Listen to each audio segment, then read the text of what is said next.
My best friend confessed she'd been seeing my husband for a year. I smiled and said, "I know." She went pale. When I took out my phone and showed her all their messages, she could not hold back. Good day, dear listeners. It's Diana again. I'm glad you're here with me. Please like this video and listen to my story till the end, and let me know which city you're listening from. That way I can see how far my story has traveled. People always ask me what the secret to a happy marriage was. I used to laugh and say, marry your best friend's opposite. What I meant was, marry someone steady, someone who balances you out. What I didn't say, what I never thought I'd have to say, was, and keep your best friend far away from him. My name is Claire Whitfield. I was 38 years old when my life split cleanly in two, the before and the after. Before feels like a photograph now, slightly overexposed, too bright to be fully real. We lived in a 4-bedroom house in Naperville, Illinois. Daniel and I had been married for 11 years.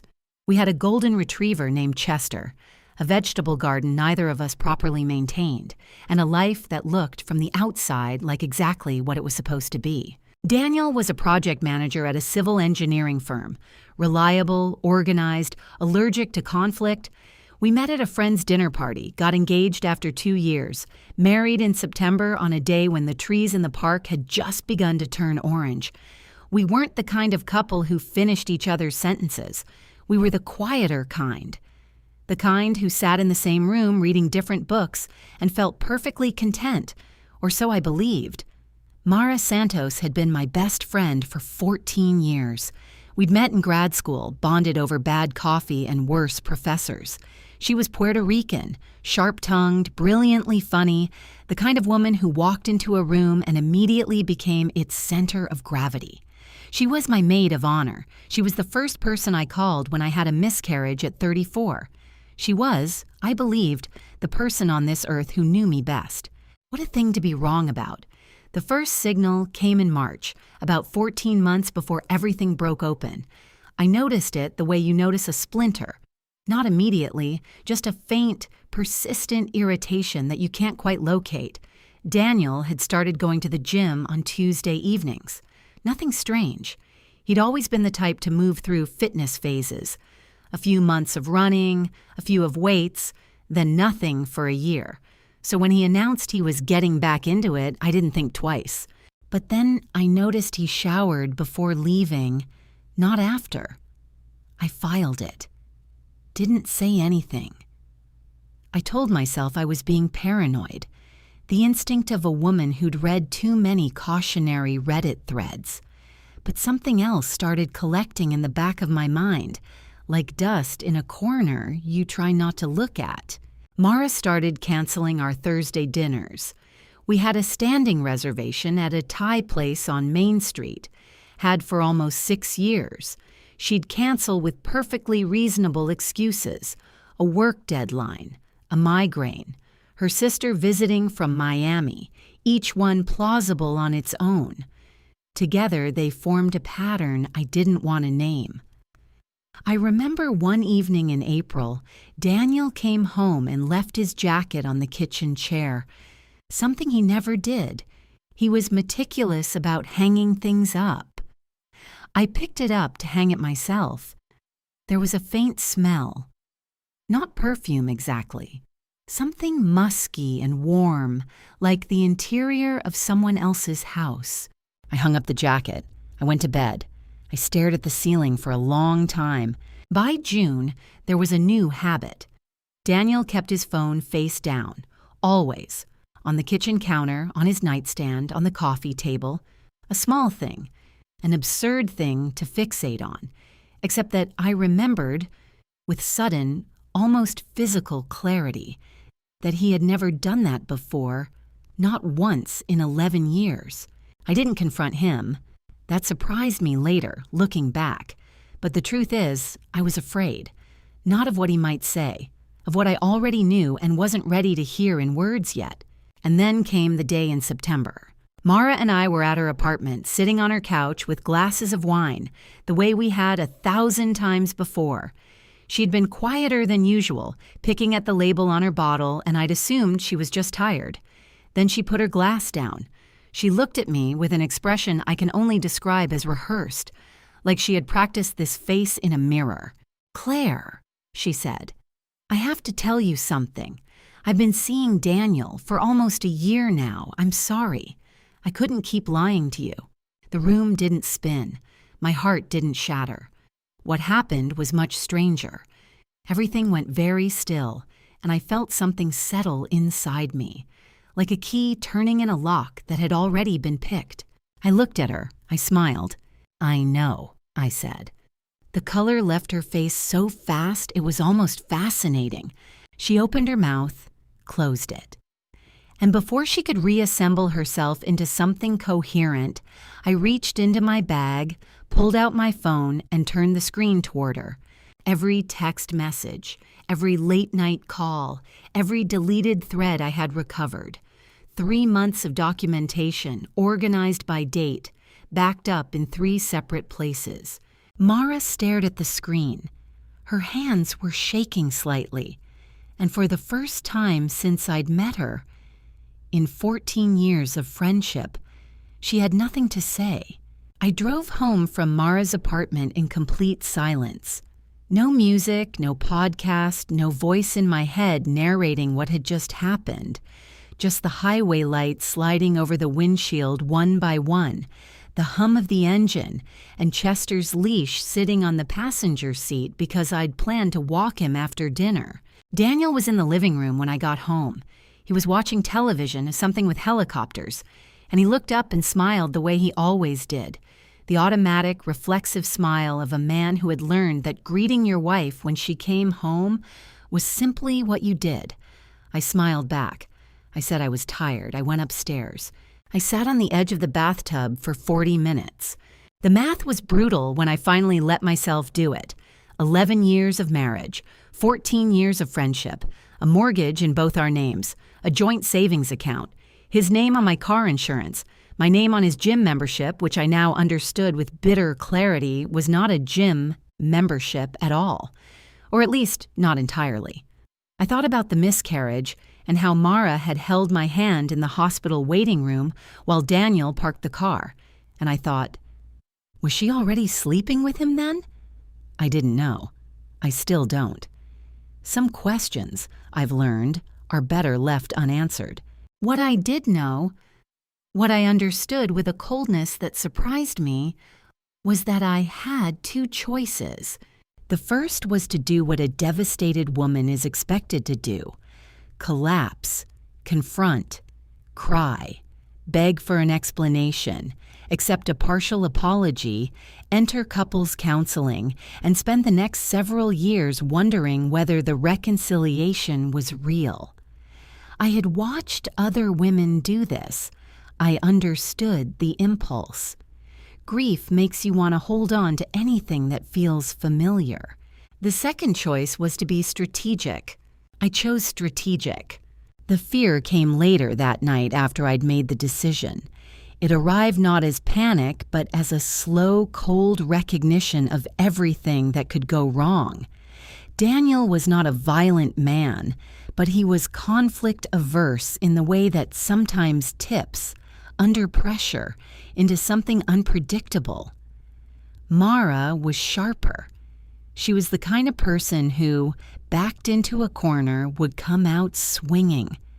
Between them, they had motivation to make my life difficult if they felt threatened. I had to be careful. I had to be precise. I opened my laptop at 2 a.m. and started a document I labeled Home Renovation Ideas, in case Daniel ever looked. Though he never touched my laptop, a habit of privacy that had, I now realized, served us both. I wrote down everything I knew, every date, every observation, the shower before gym pattern, the phone face down, the canceled Thursdays, the smell on the jacket, and then the photographs. Because that's what I hadn't told Mara in that apartment, what I hadn't shown her in full. 3 months ago, acting on something I couldn't yet name as certainty, I had done something I'm not proud of but do not regret. I had installed a keylogger application on the family laptop we kept in the kitchen. It was simple. It was legal on a shared device in a marital home, as I'd quietly verified, and it had given me access to Daniel's Google account, which was where, it turned out, he'd been communicating with Mara through a shared draft folder, a technique I later read, commonly used by people who want to leave no sent message trail. They wrote to each other in the drafts. They never sent the messages. They just opened the draft, read it, edited it, and left it there, like a dead drop in plain sight. I had screenshots of all of it. But screenshots alone, I understood this immediately, were not a plan. They were a weapon without a handle. I needed to think about what I actually wanted, not what I felt, what I wanted. What I wanted was this: to leave this marriage with every legal protection I was entitled to not be the woman who got quietly divorced and split everything down the middle while her husband and her best friend moved into the life I'd helped build, to protect my financial future. And, this took me longer to admit, to make sure that both of them understood, with full and public clarity, what they had done. Not revenge, accountability. There's a difference, and I needed to stay on the right side of it. The first step was an attorney, not a mediator, not a therapist, a divorce attorney who specialized in contested cases and marital asset protection. I found her through a colleague at work. I was a senior editor at a regional architecture magazine, and one of our writers had gone through a vicious divorce 2 years prior and had come out the other side intact. I emailed her the next morning from my work account. Her attorney's name was Patricia Hale. I made the appointment for the following Thursday, the slot that had, for 6 years, been my dinner with Mara. It seemed appropriate. I told no one. I went to work, I came home, I walked Chester, I cooked dinner. Daniel poured wine and asked about my day, and I told him about a deadline and a difficult advertiser, and he nodded in the way of a man who is listening just enough to seem present. I watched him carefully that week. He gave nothing away, neither did I. But something had shifted. I had stopped waiting for this to happen to me. I had decided to be the one who shaped what came next. The plan was just beginning to take form, and for the first time in months, I slept through the night. Patricia Hale's office was on the 14th floor of a glass building in downtown Chicago. Her waiting room had no magazines, just water and glass pitchers and a view of the lake that made everything feel very serious and very permanent. I liked that. I needed permanent. She was in her mid-50s, with silver hair cut close to her head and reading glasses she pushed up like a headband when she was thinking. She shook my hand, closed the door, and said, "Tell me everything. Don't edit." So I did. I spoke for nearly an hour. I told her about the keylogger. She didn't flinch. And she confirmed what I'd hoped. In Illinois, on a shared marital device, the legality was defensible, though she recommended we not make it the centerpiece of anything. I told her about the draft folder messages, the timeline of behavior changes, the financial entanglement. She took notes without interrupting. At the end, she closed her legal pad, looked at me over her glasses, and said, "You've been doing my job for 3 months." "Is that a compliment?" "It's an observation," she said. "What you have is useful.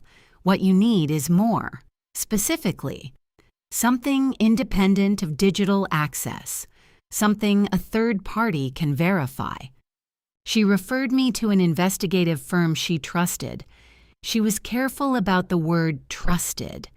She said it the way you say the word when you mean it as a professional distinction, not a personal one. I hired the investigator, a man named Ray Costas, the following Monday. He was unremarkable in appearance in the way that investigators often are. Medium height, medium coloring, the kind of face that slides out of memory the moment you stop looking at it.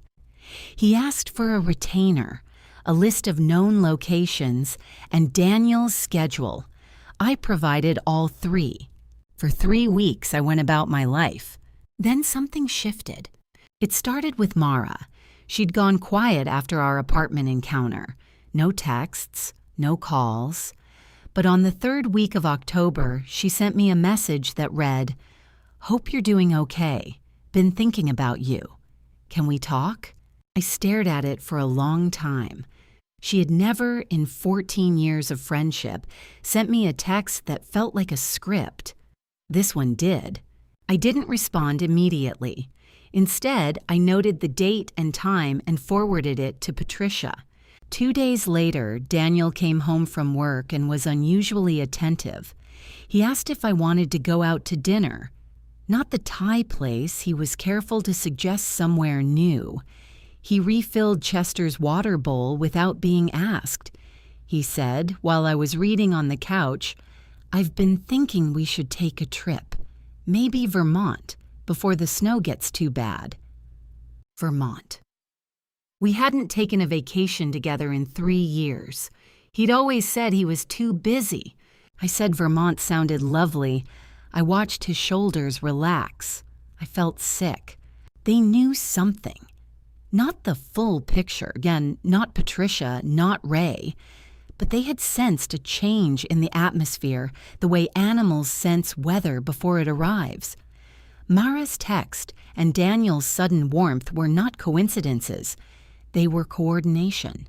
The draft folder was still being used. I checked carefully once, and I didn't read the full content, just enough to confirm that they were communicating with a new urgency. I told Ray to move faster. He called me on a Wednesday afternoon at 3:47 p.m. I was at my desk at work, door closed, and I remember looking at the framed cover of our winter issue on my wall while he spoke.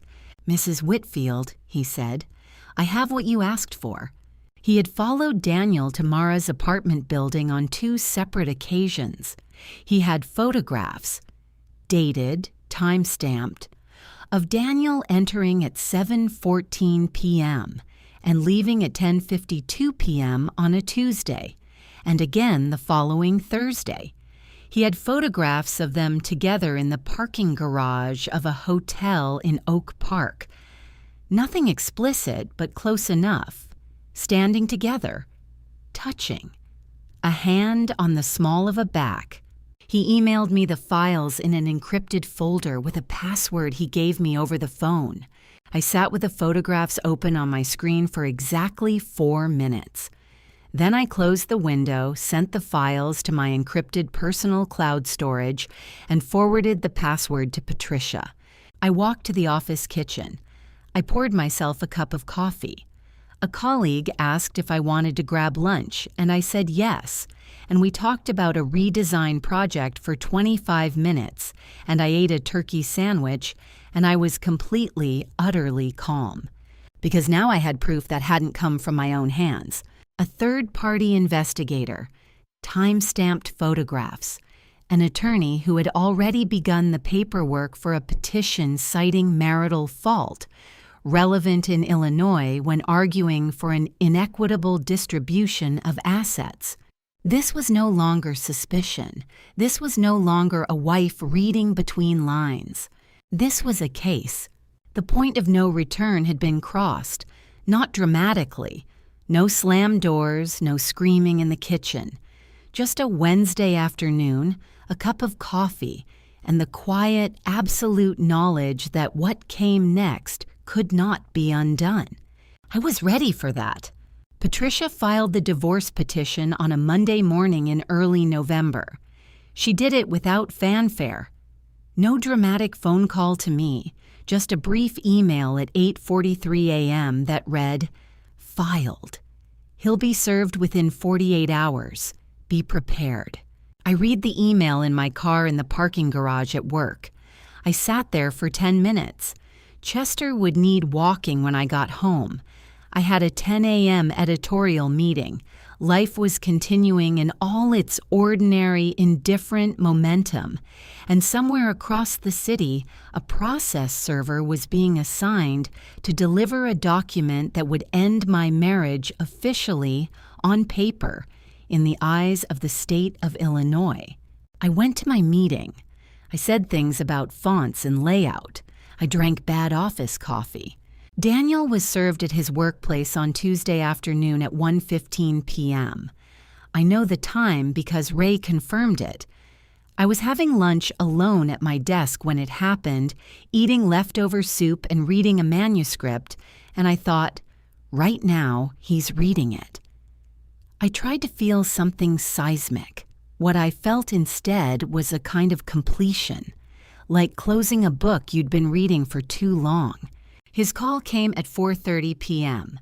I let it ring. His voicemail was 2 minutes long. He sounded controlled at first. Clipped, professional. The voice he used when he was managing something difficult at work. Then his voice cracked, just slightly near the end. He said the word talk 4 times. He said he could explain. He said he didn't want this to go through lawyers. I did not call him back. I texted Patricia and she responded, "Good, let's keep it that way." Mara called 20 minutes after Daniel. I let that ring too. She didn't leave a voicemail. She texted instead, "Claire, please, can we just talk? This doesn't have to be ugly." I thought about that word. Ugly. As though ugliness was something I had introduced. As though what they had done for a year in hotel rooms and draft folders was something clean. I forwarded the text to Patricia and put my phone face down. The escalation came Thursday evening. I was home sitting at the kitchen table with Chester at my feet when headlights swept across the window. A car I didn't recognize parked in front of my house. Then I heard the doorbell. It was Mara. And behind her, standing slightly to the left on my porch step, was Daniel. I opened the door. I stood in the frame. "We need to talk," Daniel said. His jaw was tight. "Lawyer fees and petitions. This isn't you, Claire. This isn't how we do things." "Come inside," Mara said, softening her voice in a way I recognized. She used it when she wanted something. "We just want to talk. Like adults." I looked at them both, my husband and my best friend, standing on my porch in the November cold, having come together to negotiate with me. And I felt something I hadn't expected. Not rage, not grief, a kind of profound tiredness with the whole performance. "I have nothing to say to either of you that my attorney hasn't already put in writing," I said. Daniel stepped forward. "Claire." His voice dropped, hardened. "Do not make this difficult. We have a house together. We have accounts together. If you push this into a contested hearing, it gets expensive and it gets public. Think about what that means. Think about your job, your colleagues. Think about how this looks." There it was, not a request, a threat. "Are you threatening me?" I asked. My voice was very steady. "I'm being practical," he said. "You're welcome to have your attorney call mine," I said. "Good night." I closed the door. My hands were not shaking. I registered that fact with something close to pride. I heard them on the porch for a moment. Low voices, the rustle of a disagreement, and then the creak of the steps as they left. The car pulled away. Chester whined softly and put his head on my knee. What happened next surprised me in its swiftness. Mara sent 2 more texts that night. The second one less gentle than the first. It contained the word reckless and the phrase, "You'll regret this." I screenshotted both and added them to the file. The following day, Daniel had his attorney contact Patricia with a settlement proposal that was so obviously insulting. 60-40 on the house in his favor, no acknowledgement of fault, that Patricia laughed out loud when she told me about it. "They think you'll be scared into settling fast," she said. "Let them think that a little longer." I gave myself 4 days. I drove to my sister's house in Evanston that weekend. She had a guest room with yellow curtains and a cat that sat on your feet while you slept. I told her everything. She cried. I didn't. Not then. We made pasta and watched old movies, and on Sunday morning we walked along the lakeshore in the cold, and she held my arm and said, "You're going to be fine." I didn't know if she was right, but I knew I was still standing. And sometimes, in the early stages of something large and frightening, that is enough. I came back from Evanston on Sunday evening with a bag of my sister's homemade cookies, a cleaner head, and a resolution that felt less like courage and more like arithmetic. I had simply added up what mattered, and the total was undeniable. The week that followed was a test of a different kind. It started with flowers. I came home from work on Tuesday to find a bouquet on my front steps. White peonies, my favorite, in a simple craft paper wrap. No card. I photographed them, left them on the step, and called Patricia. She told me to keep a record of every unsolicited contact. I added the photograph to the file and put the flowers in the recycling bin. On Wednesday, my phone rang from an unknown number. When I answered, it was Daniel. Not calling to argue, not calling to threaten. His voice was soft, almost tender, in a register I recognized from the beginning of our marriage. He said he'd been doing a lot of thinking. He said he'd been wrong. He said he missed me, and he missed us, and that Mara had meant nothing. Those exact words, meant nothing, and that if I just withdrew the petition, we could start over. We could go to Vermont. We could see a therapist. We could save 11 years. He spoke for nearly 4 minutes. I listened to all of it. Then I said, "Daniel, please communicate with me through your attorney." A pause. Then, "Claire, come on, don't be like this." "Goodbye, Daniel." I hung up. I sat for a moment afterward and searched myself for cracks, for the part of me that might want to believe the call had been sincere, that 11 years couldn't simply be archived and sealed. And yes, something was there, a flicker. The memory of who he had been before I learned who he actually was. But I had learned something in those 4 days at my sister's house. Grief and clarity are not opposites. You can mourn something and still refuse to return to it. I mourned it quietly, put the feeling aside, and moved forward. Mara's approach was more calculated. She didn't call. Instead, she emailed. A long, carefully written email that was, I had to admit, impressive in its construction. She acknowledged the pain she had caused. She used words like accountability and ownership. She said she had started therapy. She said she understood if I never forgave her, but that she wanted me to know the friendship had been real, that I had been real to her, that this had been a terrible mistake born of loneliness and a feeling of invisibility that she took full responsibility for. I read it twice. The writing was good, the emotion felt genuine, or was performed with great skill. With Mara, I had learned those two things were not always distinguishable. I forwarded it to Patricia. Patricia said, "They're building a paper trail of reasonableness in case this goes to mediation. Don't respond." I didn't respond. What I did instead was build my own support structure. Deliberately, carefully, without drama.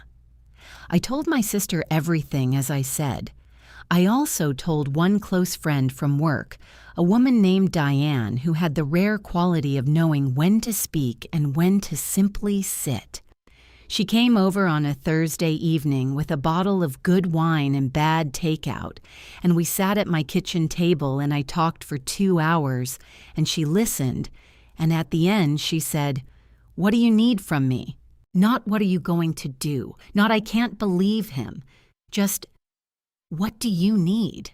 I told her I needed someone who could be a character witness if it came to that. Someone who had observed my marriage, who had seen Daniel and Mara together socially, who could speak to the dynamic from the outside. She agreed without hesitation. I also rejoined a book club I'd dropped out of 18 months earlier, when Daniel's work schedule had made evening activities complicated.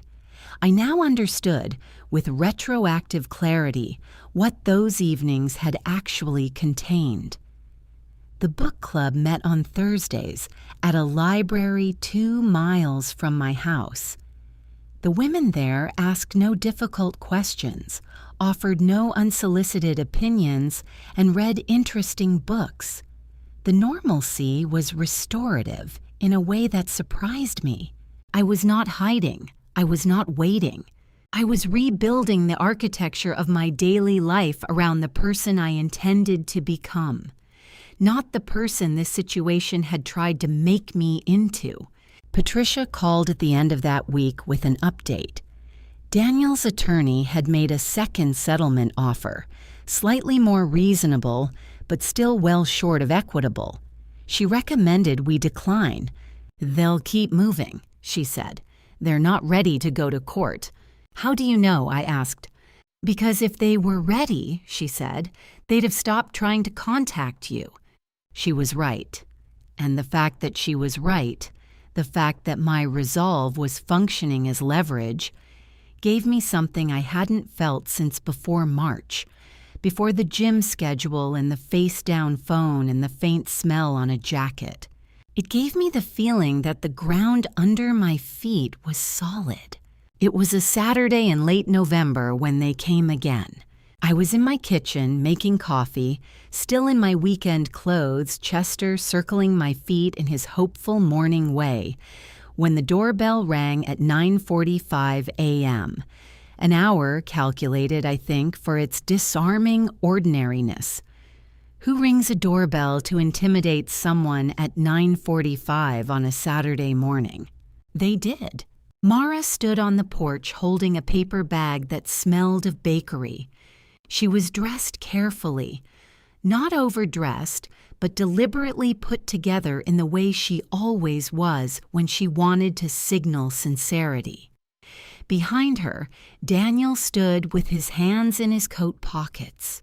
He looked tired in a way that was probably genuine. "We were in the neighborhood," Mara said. That sentence, "in the neighborhood," as though we were still the kind of people to whom that phrase applied. I looked at them for a moment. Then I opened the door wider and stepped back. I don't know why I let them in. Perhaps because I wanted to see it clearly. The performance face to face in my own kitchen, and know it for exactly what it was. They sat at my kitchen table. The bakery bag went on the counter, unopened. I poured myself a second cup of coffee and did not offer them any. Chester sniffed Daniel's shoes and went to his bed in the corner. Mara started. She said she'd been doing a lot of healing work. She said the email she'd sent had come from a real place, and she wanted me to know, sitting here in person, that she was sorry, truly sorry, in a way that no legal proceeding could measure. She said that I was the strongest person she knew, and that I deserved better, and that she understood if she had lost me, but she hoped that I wouldn't let this destroy what the four of us had built together. The four of us. She said it with such natural ease, as though she and Daniel were a unit I was expected to accommodate within my understanding of the social landscape. I looked at her. I said nothing. Daniel picked up from there. His tone was different from the phone call. Less soft, more practical, the project manager organizing a difficult situation. He laid out what a contested divorce would cost, in specific numbers he'd clearly gotten from his attorney. He talked about the house, how selling it in a contested proceeding during a difficult market would leave us both worse off than a negotiated settlement. He said the word reasonable several times, and then Mara, on cue, leaned forward and said, "Claire, we're not your enemies. We made a terrible mistake, but you can choose what kind of woman you want to be coming out of this." "What kind of woman you want to be?" I set down my coffee cup. "I know exactly what kind of woman I want to be," I said. "And she doesn't negotiate with people who have spent a year lying to her face." Mara's expression shifted, just slightly, just enough. The warmth dialed back. I could see underneath it the architecture of frustration. Daniel tried one more angle.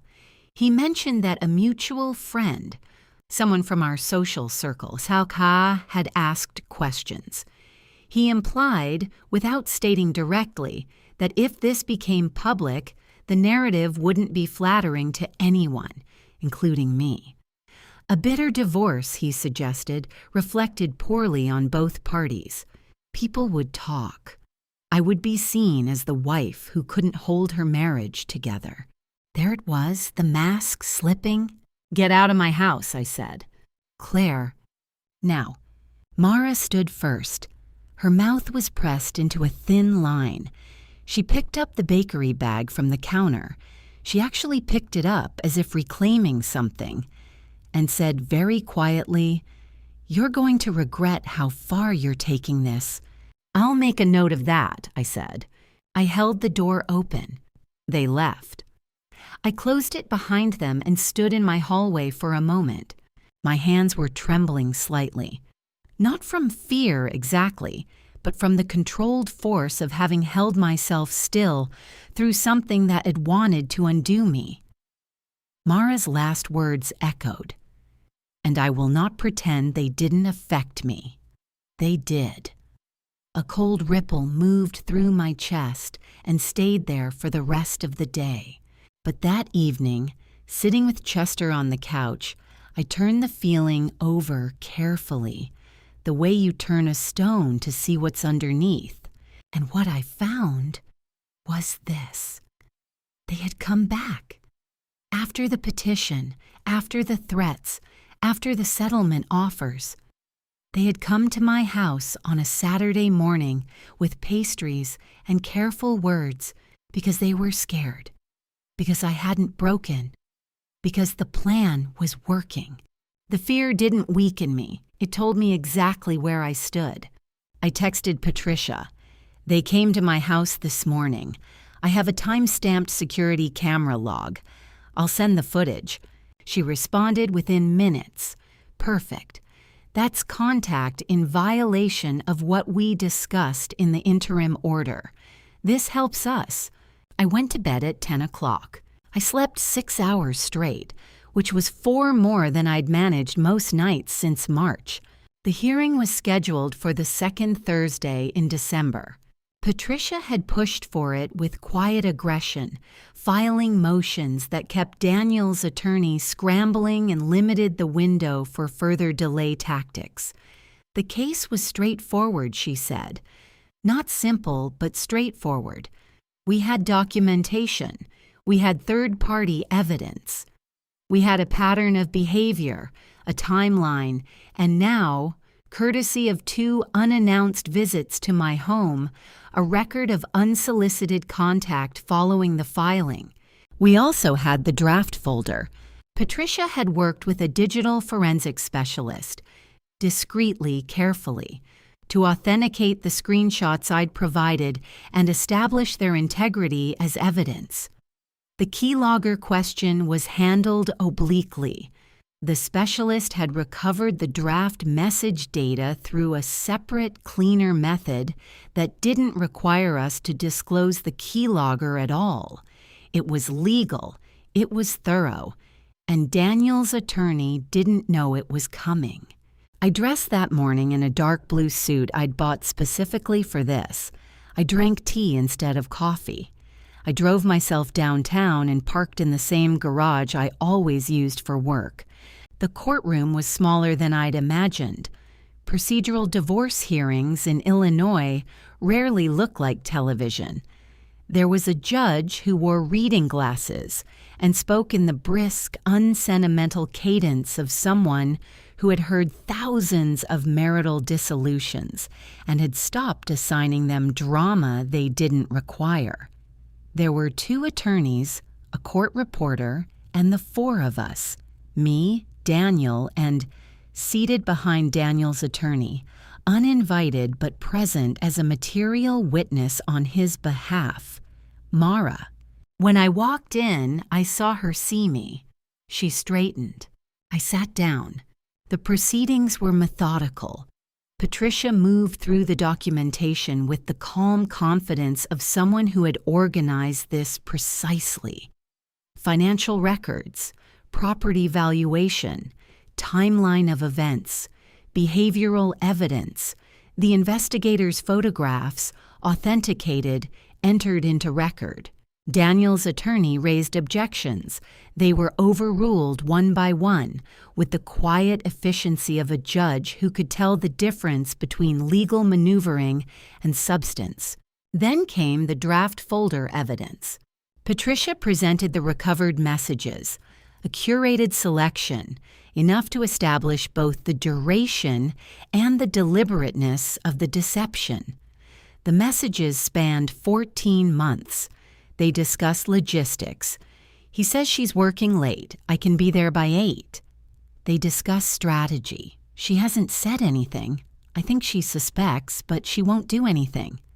There was even a message dated 4 months ago in which Daniel had written, "She's too passive to fight this." The judge read without expression. I sat with my hands flat on the table. Daniel's attorney looked at his client. Daniel was staring at the surface of the table, his jaw working very slightly. Mara, behind him, had gone perfectly still in the way that very controlled people go still when they realize control is no longer available to them. Daniel's attorney requested a brief recess. Granted. In the hallway, I could see through the glass panel that they were having a sharp, hushed conversation.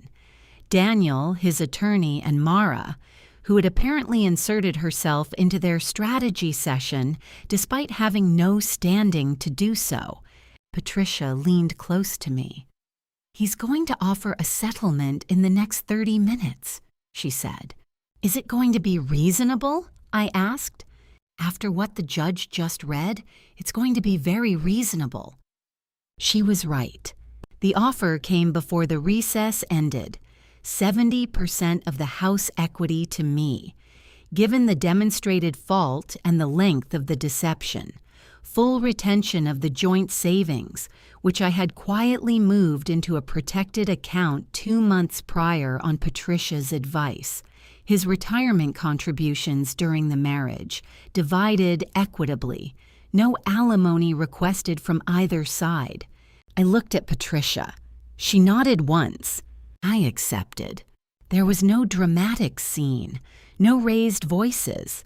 The paperwork was signed in that same small courtroom with the fluorescent lighting and the indifferent hum of the building's ventilation system. The judge reviewed the agreement, asked if both parties understood the terms, and when Daniel said yes, quietly, flatly, like a man repeating words in a language he hadn't chosen, the gavel came down without ceremony. 11 years. Ended on a Thursday morning in December, in 22 minutes of judicial processing. In the hallway afterward, Mara approached me. I'm still not entirely sure what she intended to do. Apologize again, perhaps, or try one final reframe of the story she'd been constructing since September. She said my name. I turned to look at her. For a moment, we just looked at each other. 14 years of history between us. All of it now archived, none of it accessible in any way that would be useful. I said nothing. I turned. I walked to the elevator. I pressed the button. Behind me, I heard Mara say, very quietly to no one in particular, "This isn't how this was supposed to go." I thought, no, it went how I decided it would go. The elevator doors opened. I stepped in. The divorce was finalized in February, 8 weeks after the hearing. Patricia called me on a Wednesday morning to tell me the judge had signed the decree. I was at my desk at work, editing a piece about passive house architecture, and I said thank you, and I hung up, and I looked out the window at the February sky, gray and flat and very still. And I thought, it's done. It was done. The house was mine outright. Daniel had 30 days to remove his belongings, and he did so over 2 weekends in January, moving quietly with no drama. A rented van, a friend I didn't know. He took his clothes, his books, his grandmother's armchair. He left the vegetable garden tools in the garage. He left Chester's spare leash on the hook by the back door. I don't know if that was an oversight or something else. I changed the locks the Monday after his second visit. Not out of fear, out of precision. This was my house now. The geometry of it needed to reflect that. The joint savings account had been split cleanly. His retirement contributions during the marriage were transferred on a schedule. My name came off his insurance. His name came off my car. For 11 years, we had been financially braided together in the way of two people who assume permanence. And now, thread by thread, Patricia had unbraided it. It took time and paperwork and several phone calls to financial institutions that could not understand why a married woman would be calling alone. But it was done. I received from the settlement enough to refinance the house on my own terms and establish a separate investment account that was mine alone. The first significant sum of money that had only my name on it since I was 26 years old. I looked at the account number for a long time the first morning I logged in. It felt like standing on land after years at sea. Not triumphant exactly, just solid, real, mine. Patricia sent me a handwritten note after the finalization. It said, "You handled this with more discipline than most. Well done." I framed it. Not out of vanity, out of the need to remember what discipline under pressure actually looks like when you feel yourself beginning to forget. Mara, in the weeks following the hearing, attempted 3 more contacts. The first was an email asking if we could meet for coffee. I didn't respond. The second was a mutual friend being used as an intermediary, which I identified immediately and addressed directly with that friend, who had not known the full story and, once told, withdrew from the role without argument. The third was a voicemail, left at 11 p.m. on a Tuesday, in which Mara's voice was unsteady in a way I'd never heard from her before. She said she was struggling. She said she didn't know who she was without our friendship.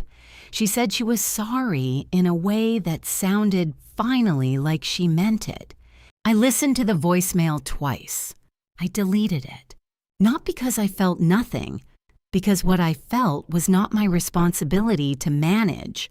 Daniel, I heard through peripheral channels, had moved into an apartment in the city. Whether Mara had moved with him or near him or not at all. I made a deliberate choice not to know. What they did with the life they'd constructed around my absence was not my story. It was theirs. they were welcome to it.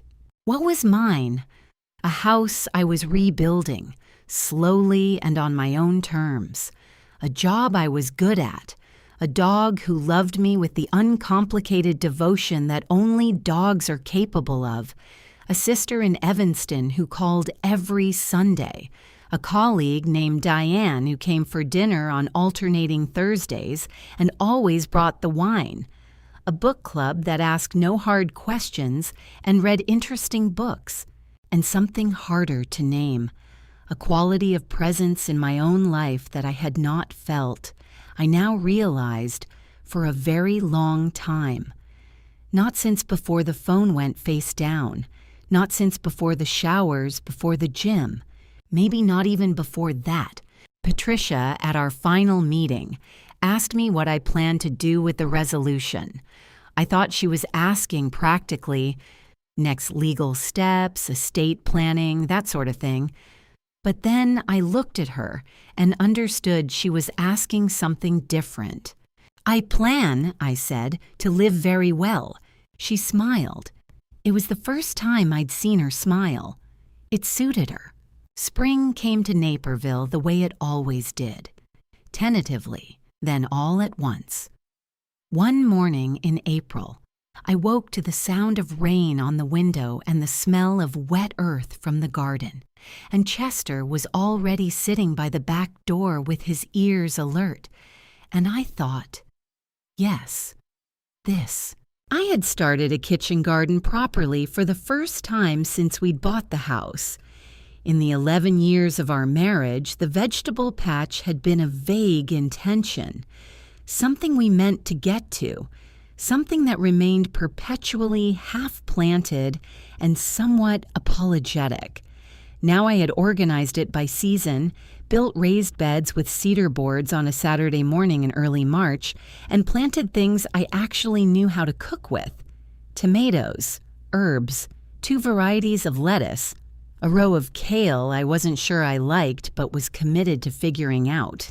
Small things, but small things I had learned were where an actual life was made. Work had expanded in a direction I hadn't anticipated. I had pitched, in February, an idea for a long-form feature column. Personal narratives about how people's relationships with their homes changed during major life transitions. My editor had been cautious. The magazine had always been primarily aesthetic, not confessional. But she'd given me one column to test the concept, and the response from readers had been, to her visible surprise, and mine, overwhelming. The letters and emails arrived in a volume we hadn't seen for a standard piece in years. I wrote 3 more, then 4. By April, the column had a dedicated section and a reader community that sent me photographs of their own spaces, before and after, broken and rebuilt. I wasn't writing about myself explicitly, but I was writing from myself, and the difference was legible in every sentence, and I think that was why it worked. I joined a ceramics class on Wednesday evenings. I was bad at it initially. My bowls were lopsided, my glazes uneven, but there was something deeply satisfying about working with something physical and impermanent, something that required your full attention and didn't care at all about your feelings or your history. I got better, slowly, by my own measurements. In May, I had dinner with a man named Stephen, a landscape architect I'd met through a project we'd collaborated on for the magazine. We ate at an Italian place downtown and talked for 3 hours about soil composition, long-form journalism, and the specific psychological function of enclosed outdoor spaces. He walked me to my car and shook my hand and said he'd like to do this again. I said yes with a clarity that surprised me. We had dinner twice more before June, each one a little less cautious, each one more comfortable than the last. I was not rushing. I was not replacing. I was simply, tentatively, carefully staying open. Daniel and Mara. I learned what I learned not because I sought it out, but because it came to me anyway through the small, inevitable social currents of shared geography. Mara, I heard, had not fared well. The affair, once the divorce became known, and in their social circle it became known quickly, had positioned her in a way she had not anticipated. She had calculated, I think, that the scandal would be absorbed and eventually normalized. What she had not calculated was that many of the people who had valued her also valued loyalty, and that those two values, held simultaneously, created a problem that charm alone couldn't resolve. Professional connections that had been warm became cool. A committee role at a cultural organization she'd served for years ended without renewal. She changed therapists twice, which I knew because the mutual friend she'd tried to use as an intermediary told me, with appropriate discretion, when I ran into her at the book club. Mara was, I gathered, struggling with the shape of her life, now that the dramatic center of it had collapsed. Daniel had moved in with her, briefly, then moved out. I didn't know all the details, and I'd kept my deliberate distance from knowing them, but I heard, through his colleague, who remained an acquaintance of mine, that the relationship between them had not survived the transition from secret to official. The dynamic that had run on risk and stolen time had apparently not translated well into lease agreements and shared grocery lists. Somehow this did not surprise me. I did not feel pleasure at their difficulty.